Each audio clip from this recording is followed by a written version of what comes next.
Have you ever noticed that nobody in Peppa Pig ever gets older? Peppa is always 4 years old. George is always 2. Their parents never age. Not even a little bit. Seasons change, birthdays happen, but the characters stay the same. Why? What if I told you that everyone in Peppa's world is stuck in a time loop? And the proof is hiding in the episodes. Peppa Pig looks like the most innocent show on TV.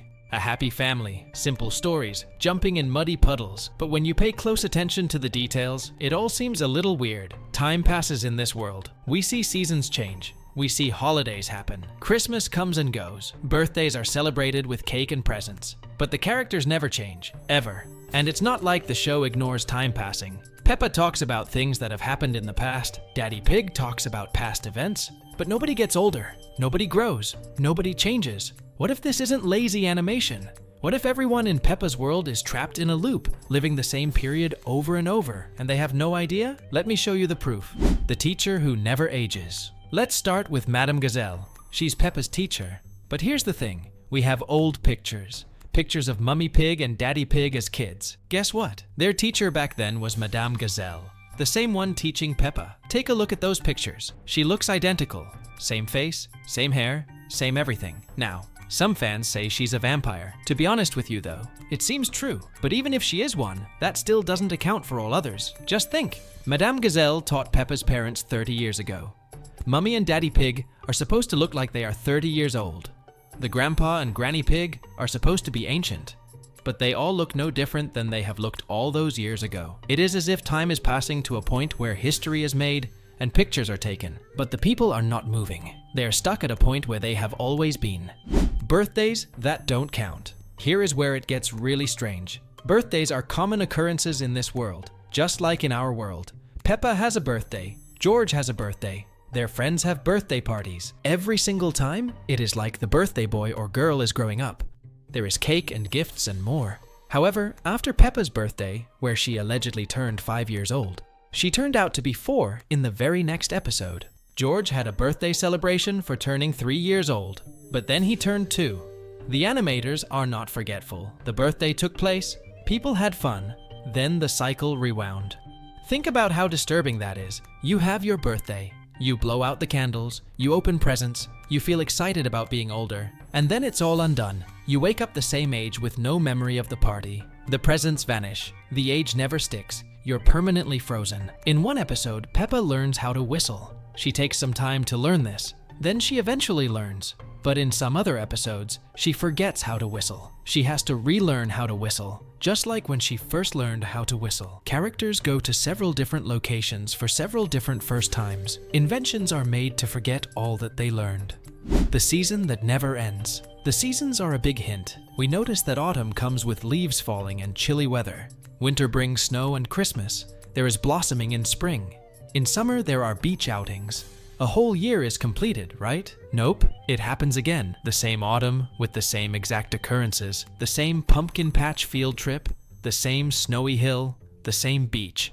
And here's the creepy part. Nobody remembers doing it before. Peppa doesn't say, "Remember last Christmas?" Or, "This is better than last year's beach day." Every seasonal event is brand new to them, even though we've watched them do it multiple times. Look at the Christmas episodes. Same decorations, similar presents, almost the same conversations. It's not tradition, it's repetition. They're living the same Christmas over and over, reset back to December 25th with fresh wonder and zero memory. The calendar loops, the weather follows its pattern, but the people don't have any experience. They're perfect prisoners who don't even know they're trapped. So who is behind this? Who is benefiting from making all of us circle this endless loop? Miss Rabbit's impossible jobs. To hear how the loop continues to function, you simply have to refer to Miss Rabbit. She has every job, and I mean every job. She works in the checkout line. She drives the bus. She pilots the rescue chopper. She runs the museum. She operates the theme park. She sells ice cream. She is everywhere. One person can't accomplish that. Physically impossible. Some people think multiple rabbits are pretending to be Miss Rabbit, sisters working together. But what if it's darker than that? What if Miss Rabbit isn't real? Perhaps she is a simulation, there to keep the world in this loop running. Think about it. In a time loop, you need certain jobs filled to maintain the illusion of society. Stores need workers. Buses need drivers. Emergency services need operators. Miss Rabbit fills every essential role without question, without rest, without ever complaining. She never ages, never gets tired, never has a life outside her endless jobs. But in one episode, even the Queen thanks her for that. Thank her for working hard. But is that not a reward in itself? Maybe that's not really recognition. Maybe it's the Queen acknowledging Miss Rabbit's role in maintaining the system. Maybe this whole event is when Miss Rabbit is rebooted and this whole cycle begins again. The whole rabbit family is suspicious as well. They're everywhere, in every important role. The infrastructure wouldn't function without them. The structure itself is a foundation that holds this feedback loop of reality in place and ensures that no matter how many iterations of this time loop happen, it always unfolds as it is supposed to. The ones who watch. Someone has to watch a loop this large. Someone has to ensure that no one begins to remember. Characters like Mr. Labrador are created for this reason. He appears in several different countries, but he is always watching. In London, he is dressed as one of the guards for the Queen, as he observes that Peppa and her family are touring around London. In New York, he is a tourist himself and is photographing Peppa and her family. In Paris, he is just there in the crowd as he observes. He is not exploring, he is watching. Mr. Labrador could be a monitor. Monitors are people assigned to observe some families and ensure that they remain within programmed patterns.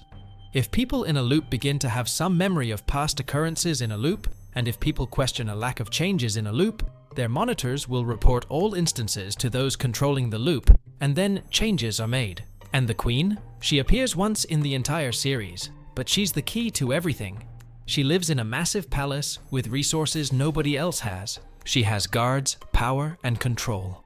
She exists above the loop somehow. Maybe she created it. Maybe something terrible happened to the real world, and the only way to save anyone was to trap them in an eternal loop where they could be happy forever, where children could play forever, where families could love each other forever, protected from whatever nightmare exists beyond their small, safe world. Peppa Pig may well be one of the darkest shows on kids' TV, and nobody noticed. It's not a family going on a journey. It's recording a whole society as they are stuck in a time loop that they can never escape, because they are not even aware that it is occurring. Every happy experience is a repetition that has no end.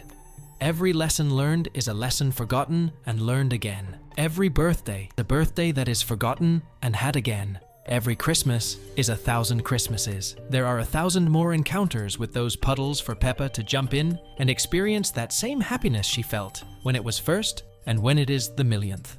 But perhaps that's not such a bad thing either. Perhaps a life of endless bliss is a better fate than that which this cycle is sparing them from. After all, they're not prisoners. They simply live their lives, live and laugh and love their families. Perhaps ignorance really is bliss, but you know all this, which is why you've noticed. The exuberance that is always reserved for knowledge that has yet to arrive.